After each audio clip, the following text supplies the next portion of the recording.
Après une campagne de 8 jours, c'est près de 860 000 électeurs gabonais qui sont appelés aux urnes ce samedi 16 novembre pour dire oui ou non au projet de nouvelle constitution présenté par le gouvernement de transition dirigé par le général Brice Oligui Nguema. Près de 2835 bureaux de vote ont été ouverts dans tout le pays. Pour veiller au bon déroulement de cette échéance qui sera ouverte aux observateurs internationaux, 89 commissaires électorales ont été mobilisés sur le territoire gabonais, en plus d'une quinzaine à l'étranger selon le ministère de l'Intérieur. Depuis ce matin, se passe très bien, dans le calme, en toute quiétude, sans incident. J'ai pu faire le tour de pas mal de centres de vote et j'ai constaté que les Gabonais se sont mobilisés. Peut-être pas pour le moment en grand nombre parce que ça vient, ça part, mais le vote se passe dans le calme.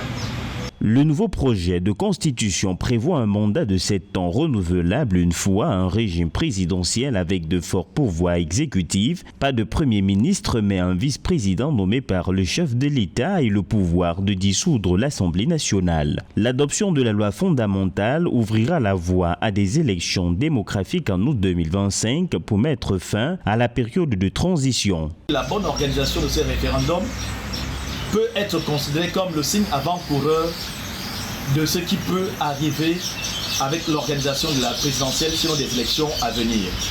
Parce que la principale promesse du général Brice Oligui Nguema et du CTRI de manière générale est de nous organiser des élections libres, équitables et transparentes. Ce référendum est un moment historique pour la reconstruction d'un Gabon nouveau fondé sur des valeurs éthiques. Pour mobiliser les électeurs, le gouvernement a multiplié les appels à voter. Les électeurs gabonais ont bénéficié d'un congé de 2 jours sur l'ensemble du territoire et des bureaux de vote ont été autorisés à procéder à des aménagements exceptionnels pour limiter les risques liés au transport et aux conditions météorologiques.